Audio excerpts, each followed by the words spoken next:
The morning sun cast a golden glow over Kensington Palace as Prince William adjusted his ceremonial uniform one final time. The deep blue fabric adorned with golden braids and medals felt heavier than usual today. Not because of its weight, but because of what it represented.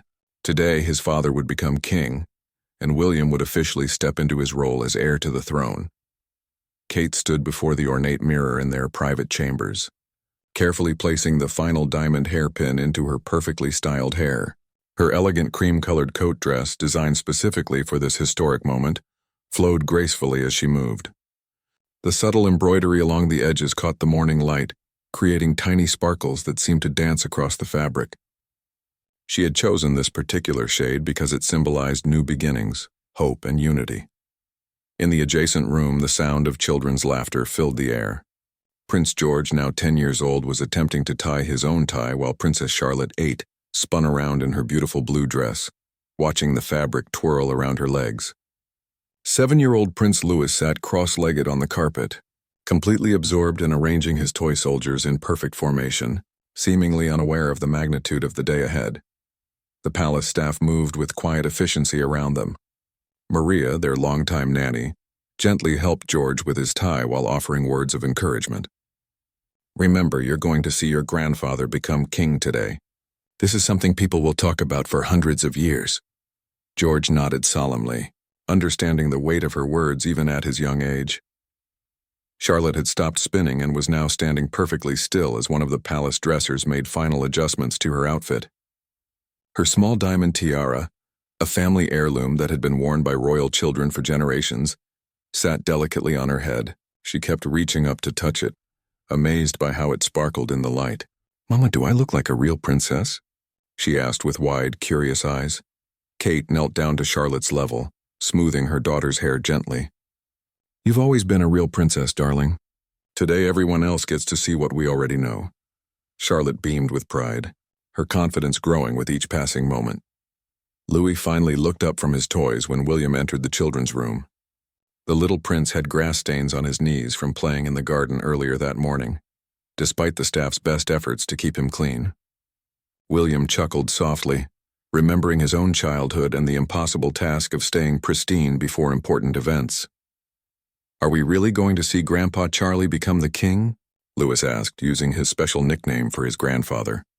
His innocent question brought smiles to everyone's faces, reminding them that despite all the ceremony and tradition, this was ultimately a family celebration. William picked up his youngest son, careful not to wrinkle either of their outfits. "Yes, Louis. And you're going to be one of the most important people there because you're his grandson." Louis giggled and wrapped his small arms around his father's neck, completely unaware that millions of people around the world would be watching his every move. The household began to buzz with increased activity as their departure time approached. Security personnel conducted final sweeps of their route, while communications staff coordinated with Westminster Abbey to ensure perfect timing. The Prince and Princess of Wales's private secretary reviewed the schedule one last time, making sure every detail had been accounted for. Kate gathered her small clutch purse, checking that she had everything she might need during the long ceremony. A small packet of tissues, a lip balm, and a few emergency snacks for the children were tucked away discreetly. Even on the most formal occasions, she remained first and foremost a mother, thinking about her children's comfort and needs. The children lined up near the palace entrance, their excitement now mixed with a touch of nervous energy. Charlotte reached for George's hand, seeking comfort from her older brother. George, feeling the responsibility of being the eldest, squeezed her hand reassuringly and whispered something that made her smile. Outside, the distinctive sound of the royal convoy could be heard approaching. The Bentley State Limousine, with its bulletproof glass and custom royal blue paint, gleamed in the morning sunlight. The vehicle had been specially prepared for this journey, with small booster seats discreetly installed for the younger children and their favorite blankets placed inside for comfort. As the family prepared to leave their private sanctuary and enter the public eye, William and Kate exchanged a meaningful look. They both understood that once they stepped outside those palace doors, they would no longer just be a family getting ready for an important day. They would become symbols of the monarchy's future, representatives of tradition and continuity, and most importantly, They would be sharing this historic moment with the entire world. The weight of that responsibility felt both daunting and honor-filled as they prepared to take their first steps toward Westminster Abbey, where centuries of British history would witness another chapter being written in the story of the Crown. The palace doors opened with ceremonial precision, and the Wales family stepped into the crisp London morning. The air was filled with excitement and anticipation, carrying sounds from the thousands of people who had gathered along the processional route hours before dawn. Even from within the palace grounds, they could hear the distant hum of celebration that had already begun throughout the city. William helped Kate into the royal limousine, his hand briefly touching hers in a gesture of support and solidarity. The past months of preparation had been intensive, with countless meetings, rehearsals, and protocol reviews. Now all that planning was about to become reality. George climbed into the vehicle with the dignity expected of a future king, while Charlotte bounced slightly with excitement, despite trying to maintain her composure. Louis pressed his face against the window immediately, fascinated by the increased security presence and the obvious importance of their journey. As their convoy began to move through the palace gates, the first glimpse of the crowds came into view. Thousands upon thousands of people lined the streets, many wrapped in Union Jack flags, others holding handmade signs with messages of support and celebration. The sea of faces seemed to stretch endlessly in both directions. Charlotte gasped at the sight, her small hand reaching for her mother's. "Mama, are all these people here to see us?" Kate smiled warmly, wrapping her arm around her daughter. "They're here to celebrate this special day with our entire family, sweetheart. Look how happy they all seem." The limousine moved slowly through the streets, allowing the crowds to see the royal family clearly through the specially designed windows. People of all ages waved enthusiastically, many calling out good wishes and congratulations. Children perched on their parents' shoulders pointed excitedly, while elderly spectators dabbed at their eyes with handkerchiefs, clearly moved by the historic significance of the moment. George watched the crowds with growing amazement. His royal training had taught him about public duty and service, but seeing the genuine affection and excitement of the people made those lessons feel real in a way they never had before. He straightened his shoulders and began waving back, understanding instinctively that this was part of his role. Louis, true to his playful nature, made funny faces at some of the children in the crowd, delighting them and causing ripples of laughter to spread through sections of the gathering. His innocent joy was infectious, and even the most serious-looking security personnel couldn't help but smile at his antics.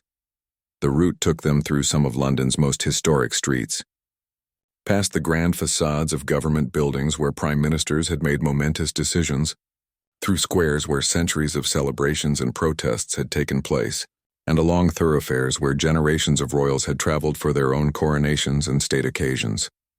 Kate pointed out landmarks to the children, sharing stories about their family's history and the significance of the buildings they passed. "That's where your great-great-grandmother Queen Elizabeth II had her coronation procession many years ago," she explained as they approached Westminster. The children listened intently, beginning to understand their place in the long line of British royal history. The crowd's enthusiasm seemed to build as they drew closer to Westminster Abbey. Professional photographers and news crews from around the world had positioned themselves at strategic points along the route, capturing every moment for posterity. The clicking of camera shutters created an almost musical backdrop to their journey. Street vendors had set up stalls selling commemorative items, and many spectators wore special coronation merchandise. Union Jack hats, royal family t-shirts, and small flags created a carnival atmosphere that contrasted beautifully with the solemnity of the occasion. This was Britain at its best, capable of celebrating tradition with genuine joy and inclusivity. As they turned the final corner before Westminster Abbey, the medieval spires came into view, rising majestically against the morning sky. The sight of the ancient building, draped in ceremonial banners and surrounded by ceremonial guards, took everyone's breath away. Even Louis stopped his playful interactions with the crowd to stare in wonder at the magnificent structure. The limousine slowed as they approached the Abbey's entrance. Here the crowds were even denser, held back by barriers and managed by countless security personnel. The noise level was incredible. Cheers, applause, singing, and general celebration created a wall of sound that seemed to envelope their vehicle. William reached over and took Kate's hand, both of them feeling the magnitude of the moment. Their children would remember this day for the rest of their lives. George would one day make this same journey as king. Charlotte would play her own important role in the family's future, and Louis would grow up with memories of being part of this historic celebration. The vehicle came to a stop at the designated arrival point. Through the windows, they could see the Abbey's entrance, decorated with flowers and ceremonial elements that had taken weeks to perfect. A red carpet stretched from their car to the great doors, lined with representatives from the Commonwealth, foreign dignitaries, and members of the royal household. The children's excitement reached a new peak as they realized their public journey was ending and their role in the ceremony was about to begin. Charlotte smoothed her dress one final time. George checked his appearance in the window's reflection, and Louis simply continued to wave at anyone who would wave back. As the car door prepared to open, the family shared a moment of quiet togetherness before stepping out into history. The car door opened with a soft click, and immediately the sounds of celebration rushed in like a wave. The cheering of thousands of people, the click of countless cameras, and the subtle sounds of the military bands in the distance created an overwhelming symphony of excitement. William stepped out first, his ceremonial uniform catching the morning light as he turned to help his family. Kate emerged gracefully, her cream coat dress flowing perfectly as she moved. The crowd's appreciation was immediate and thunderous. She paused for just a moment, allowing the photographers to capture the image before turning her attention to helping the children from the vehicle. Her maternal instincts remained sharp even in this most public of moments. George stepped out with remarkable composure for a 10-year-old. The months of preparation and protocol training were evident in his confident posture and natural wave to the crowd. He had inherited his parents' ability to connect with people, and his genuine smile caused a fresh wave of cheering from the spectators. Charlotte practically glowed as she emerged, her blue dress complementing her small tiara perfectly. She looked around with wide-eyed wonder at the magnificent scene before them. The Abbey's ancient stones seemed to tell stories of centuries past, while the colorful pageantry of the present moment created a magical atmosphere that felt almost fairy tale-like to her young eyes. Louis bounded out with characteristic energy, immediately waving enthusiastically at everyone in sight. His infectious joy brought smiles to faces throughout the crowd, and even among the normally stoic ceremonial guards. At 7 years old, he approached this historic moment with pure, unfiltered excitement that reminded everyone watching why royal children hold such a special place in people's hearts. The family moved together along the red carpet, their practiced coordination evident in every step. William and Kate flanked their children, providing gentle guidance while allowing each child to experience the moment in their own way. The walk to the Abbey entrance was deliberately paced to allow for photographs and to give the waiting crowds ample opportunity to see the future of the monarchy. Distinguished guests lined both sides of their path. Prime ministers, presidents, and royal family members from around the world had gathered for this historic occasion. Many bowed or nodded respectfully as the Wales family passed, acknowledging both their current status and their future roles in the British monarchy. The Archbishop of Canterbury stood at the Abbey's entrance, his ceremonial robes flowing in the gentle breeze. His warm smile provided a reassuring presence for the children, who had met him during their preparation sessions but were seeing him in his full ceremonial regalia for the first time. The sight of this important religious figure in such magnificent surroundings added to the sense of occasion. Charlotte whispered something to her mother, pointing at the colorful stained glass windows that cast rainbow patterns across the Abbey's entrance. Kate bent down slightly to hear her daughter's question, then whispered back an explanation that brought a smile to Charlotte's face. These small, intimate family moments continued even within the grandeur of the state occasion. George walked with increasing confidence, occasionally glancing at his father for reassurance. William's subtle nods and encouraging smiles helped his eldest son navigate this complex balance between being a child and fulfilling royal duties. The bond between father and son was clearly visible to everyone watching. As they approached the Abbey doors, the sound of the organ began to drift out from within. The majestic music, played on one of the world's most famous organs, provided a soundtrack that seemed to bridge the gap between the celebration outside and the solemn ceremony waiting inside. The children paused involuntarily, impressed by the power and beauty of the sound. Louis tugged on his mother's hand, asking a question about the music. Kate's patient explanation, delivered while maintaining her regal composure, demonstrated the skill required to be both a royal figure and an attentive mother simultaneously. Her ability to balance these roles had made her one of the most admired members of the royal family. The final steps before entering the abbey allowed for one last wave to the crowds. The family turned together, presenting a united front that symbolized the monarchy's continuity and strength. George raised his hand in a wave that was both childlike and surprisingly dignified, while Charlotte's enthusiasm bubbled over into an extra enthusiastic wave that delighted everyone watching. The great doors of Westminster Abbey stood open before them, revealing glimpses of the incredible scene within. Hundreds of guests in ceremonial dress, military uniforms, and formal attire filled the ancient pews. The altar area was decorated with flowers and ceremonial items that had been used in coronations for hundreds of years. Television cameras from around the world were positioned to capture every angle of their entrance. The moment was being broadcast live to hundreds of millions of viewers, making it one of the most watched events in recent history. Yet despite the global attention, the family maintained their focus on each other and on the significance of the ceremony they were about to witness. Palace officials and ceremonial staff stood ready to guide them to their designated seats near the front of the abbey. These seats had been carefully chosen to provide the children with the best possible view of their grandfather's coronation while also ensuring they could be easily attended to if needed during the long ceremony. The transition from the bright sunlight outside to the more subdued lighting within the abbey created a moment of adjustment. The children blinked as their eyes adapted, taking in the incredible sight of the ancient building filled with dignitaries, flowers, and ceremonial decorations. The atmosphere inside was both reverent and electric with anticipation. As they prepared to take their final steps into Westminster Abbey, each family member seemed to pause internally, recognizing that they were about to become part of a moment that would be remembered and studied for centuries to come.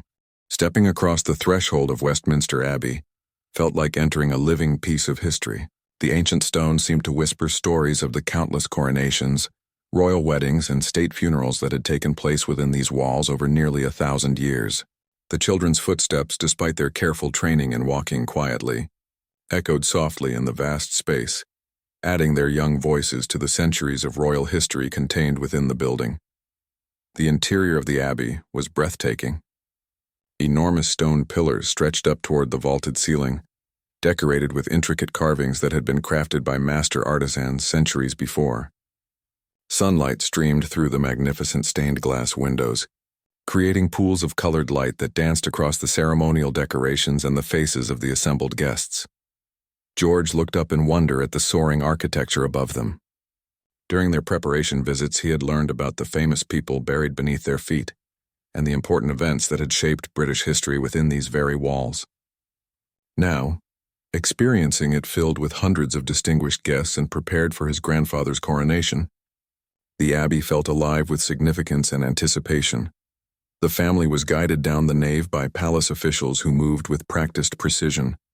Every step had been rehearsed multiple times, yet the actual moment felt different from their practice sessions. The presence of so many important guests, the weight of global attention, and the knowledge that this was truly happening created an atmosphere unlike anything they had experienced before.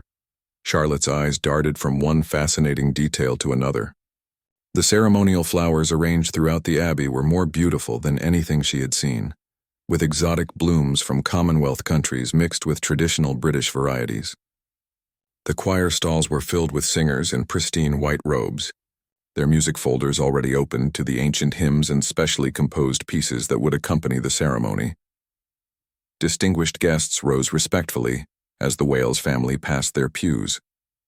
Foreign royalty, heads of state, and representatives from organizations around the world acknowledged them with subtle bows and warm smiles. Many of these guests had watched William and Kate's own wedding years earlier, and now they were witnessing the next generation of the royal family taking their place in history. Louis walked between his parents, occasionally reaching up to take one of their hands when the enormity of the situation felt overwhelming. Despite his natural confidence and playful nature, even he could sense that this was a moment unlike any other in his young life. The hushed conversations of the guests, the careful movements of the ceremonial staff, and the incredible beauty of their surroundings all contributed to a sense of awe.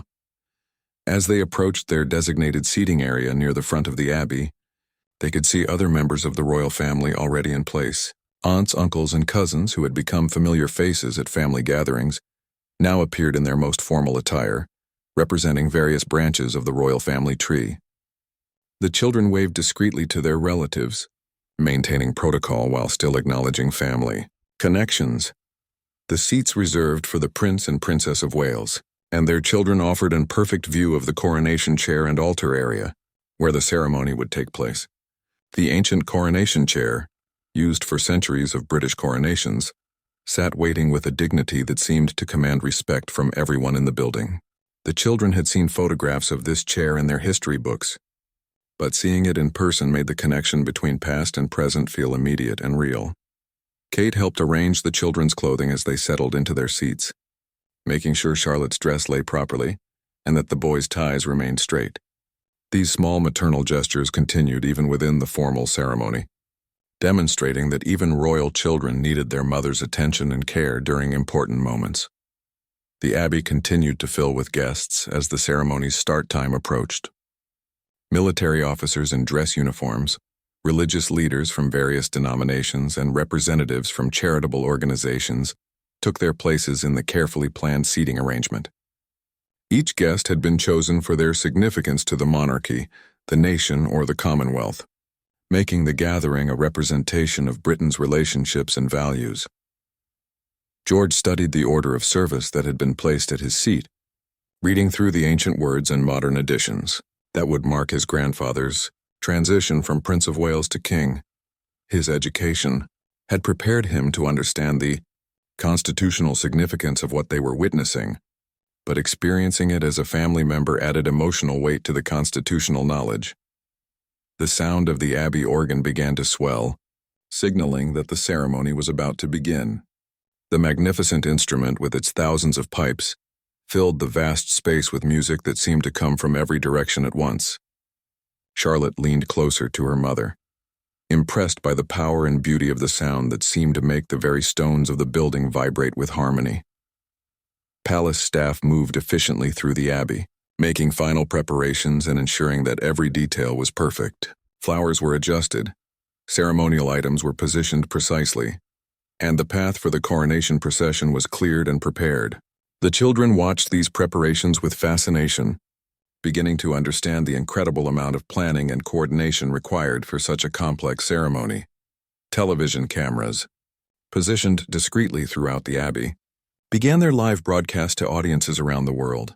Red lights on the cameras indicated that billions of people were now watching, making this moment a shared experience for viewers in countries across the globe. The Wales children had become accustomed to public attention, but the scale of today's audience was unprecedented. The Archbishop of Canterbury took his position at the altar, his ceremonial robes now complete with additional elements that signified his role in the coronation ceremony. His presence provided a spiritual anchor for the proceedings, connecting the constitutional aspects of the ceremony with the religious traditions that had always been central to British coronations.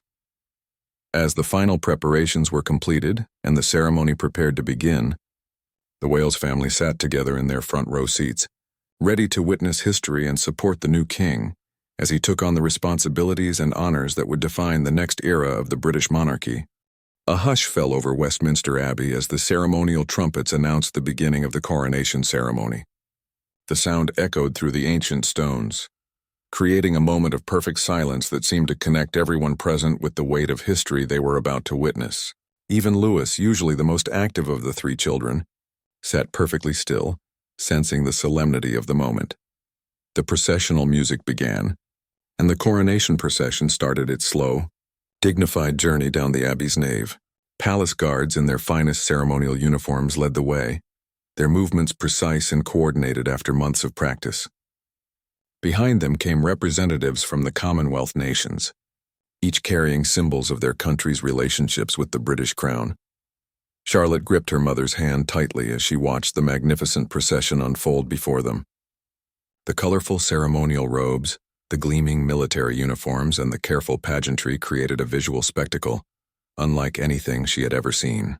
Her young mind tried to absorb every detail, knowing instinctively that this was a memory she would treasure for her entire life. The crown jewels were carried in the procession with extraordinary care and ceremony. The imperial state crown, the orb, and the scepter moved past the family's seats, each item representing centuries of British history and constitutional tradition. George watched with particular interest, knowing that one day he would have his own relationship with these symbols of monarchy. When their grandfather finally appeared in the procession, the children's faces lit up with recognition and pride. Despite his ceremonial robes and the formal nature of the occasion, he was still their beloved grandfather. He caught sight of them as he passed their seats, offering the slightest smile that was meant just for his grandchildren. That small gesture of family connection within the grand ceremony brought tears to Kate's eyes. The coronation ceremony itself unfolded with ancient precision. Each element had been performed for centuries, connecting this moment to the long line of British monarchs who had undergone the same rituals in the same sacred space. The children listened carefully as the Archbishop of Canterbury spoke the traditional words, beginning the process that would transform their grandfather from Prince of Wales to King. During the anointing ceremony, a particularly sacred moment, the entire abbey fell into reverent silence. The children watched in fascination as their grandfather was anointed with holy oil, a ritual that dated back over 1,000 years. The solemnity of the moment impressed even Louis, who understood that something very important and special was happening. To someone he loved very much, the moment when the crown was placed on their grandfather, his head created a wave of emotion throughout the abbey.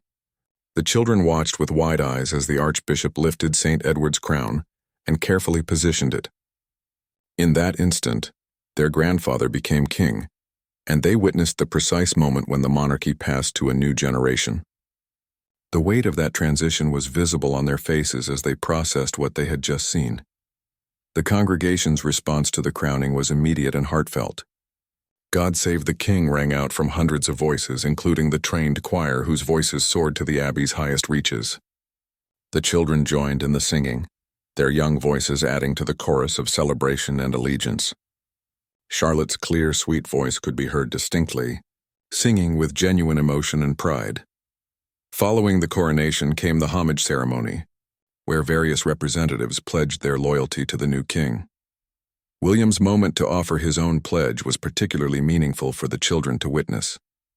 They watched their father approach their grandfather, now king, and speak the traditional words of allegiance that connected him formally to his future role as heir to the throne. The religious elements of the ceremony provided moments of quiet reflection within the grand celebration. The children listened to the prayers and hymns, many of which they had learned during their religious education. Participating in these familiar elements within such an extraordinary context helped them feel connected to the ceremony rather than simply observers of it. The presence of international guests added a global dimension to the ceremony that impressed the children.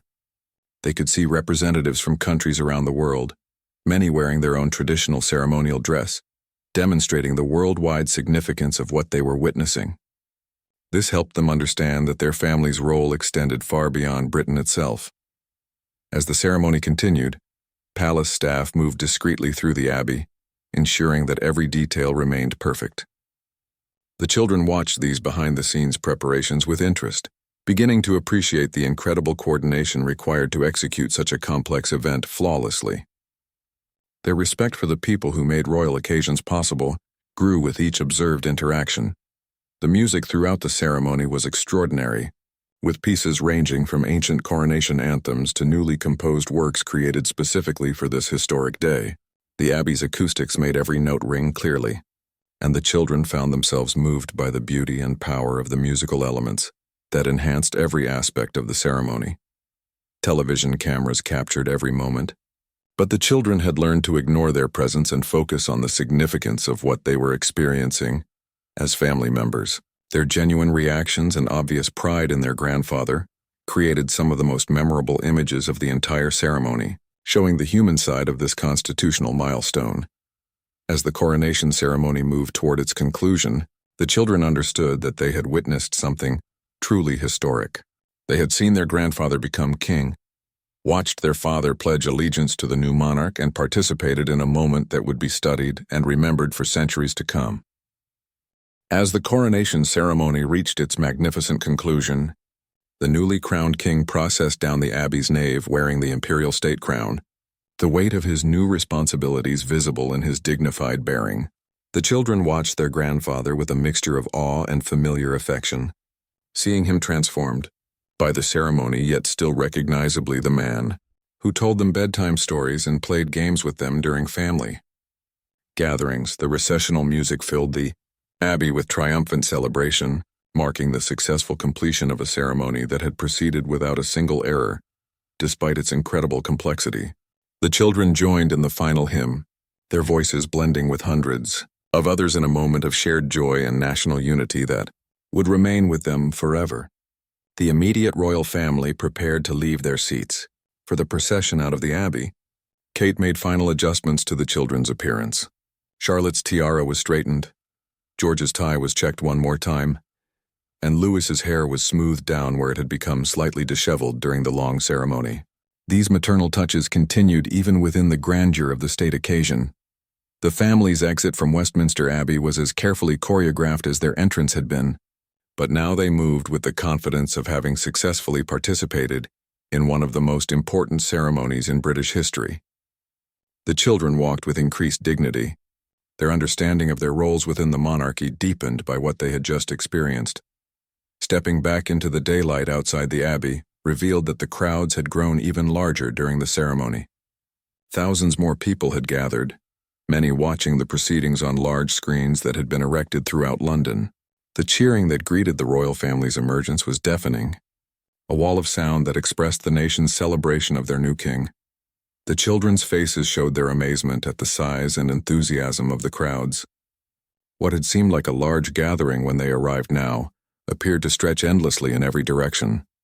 People of all ages, backgrounds, and nationalities had come together to share this historic moment, creating a sea of celebration that surrounded them completely. Louis waved enthusiastically at the crowds, his energy renewed after the long ceremony. His genuine delight in seeing so many happy people was infectious, causing ripples of extra cheering wherever his attention focused. Charlotte walked with new confidence, her understanding of her role as a princess enhanced by the ceremony she had just witnessed. George's behavior showed the greatest change from their arrival. The morning's nervous excitement had been replaced by a more mature awareness of his future responsibilities. He waved to the crowds with dignity that seemed beyond his 10 years, having witnessed firsthand the solemn commitment his grandfather had made to serve the nation. The return journey to the palace would take them through different London streets, allowing even more people to share in the celebration. The route had been planned to pass through areas representing different communities within London, ensuring that people from all backgrounds could participate in welcoming their new king and celebrating the monarchy's continuation. Their limousine moved slowly through the streets, allowing for maximum interaction with the celebrating crowds. The children pressed their faces to the windows, marveling at the creativity and enthusiasm displayed by the spectators. Homemade banners, elaborate costumes, and street parties created a festival atmosphere that transformed London into a citywide celebration. Kate and William exchanged glances that conveyed their shared pride in how well their children had handled this extraordinary day. The months of preparation had paid off, and their children had represented the royal family with grace and authenticity. The genuine warmth the public showed toward the children confirmed that the future of the monarchy was in capable hands. As they approached Buckingham Palace, the crowds became even more densely packed. The area around the palace had been transformed into a massive gathering space, where thousands of people waited to see the newly crowned king and his family appear on the famous balcony. The anticipation was palpable, with people who had waited for hours maintaining their enthusiasm and excitement. The palace gates opened to welcome them home, but their public duties for the day were not yet complete. The traditional balcony appearance awaited, where they would join the new king in acknowledging the crowds and participating in the ceremonial flypast that would mark the celebration's climax. Inside the palace, there was a brief moment for the family to gather themselves before the balcony appearance. The children's excitement had reached new heights. As they realized they would soon be standing on the famous balcony, they had seen in countless photographs and news broadcasts throughout their lives. The balcony doors opened to reveal the massive crowd gathered in front of Buckingham Palace, extending as far as the eye could see down the Mall and into St. James's Park. The roar of approval that greeted their appearance was overwhelming, expressing not just celebration of the day's ceremony, but genuine affection for the royal family and optimism for the future. Standing together on the balcony, waving to the enormous crowd below, the Wales family represented the monarchy's future with confidence and grace. The children's natural warmth and genuine enthusiasm created a connection with the public that transcended protocol and ceremony, showing that the royal family remained accessible and relevant to ordinary people. As the ceremonial aircraft flew overhead in perfect formation, trailing red, white, and blue smoke across the London sky, the children looked up in wonder. The spectacular flypast marked the official end of the coronation celebrations, but for the Wales family it represented the beginning of a new chapter in their service to the nation and the Commonwealth. The day that had begun with nervous excitement in their private chambers had concluded, with them standing confidently before the world, having played their part in one of history's great ceremonial moments while remaining true to themselves as a close, loving family.